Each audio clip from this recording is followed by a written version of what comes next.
This is the Lone Crater YouTube. We hope this video helps. In this video, I will explain how to cook Jamaican stew peas. First, let's talk about preparing your red kidney beans. It's crucial to soak them overnight, or for a minimum of 8 hours, to ensure they cook evenly and become tender. If you're short on time, a quick soak involves boiling the beans for just 1 minute, then letting them rest in the hot water for 1 hour. This step significantly reduces cooking time and aids in digestion, making your stew peas perfect. Once your beans are soaked, it's time to cook them. Drain the soaking water and boil the beans in fresh water until they are tender, which usually takes about 1 to 1.5 hours. While the beans are cooking, prepare your meat. If you're using salted pigtail, remember to boil it several times, discarding the water each time to remove excess salt. Brown your chosen meat, whether it's pigtail, beef, or chicken, to develop rich flavors.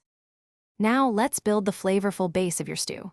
In a separate pot, sauté your aromatics, finely chopped onions, minced garlic, and a whole Scotch bonnet pepper for flavor without too much heat, or diced for a spicier kick. Once fragrant, add the cooked beans, brown meat, and a generous amount of creamy coconut milk. This combination creates the rich, authentic taste of Jamaican stew peas. Don't forget to add your spinners and root vegetables for a truly satisfying meal. Finally, it's time to bring all those wonderful flavors together. Let your stew peas simmer gently over low heat for at least 30 minutes. This allows the sauce to thicken beautifully and all the ingredients to meld into a harmonious, rich flavor.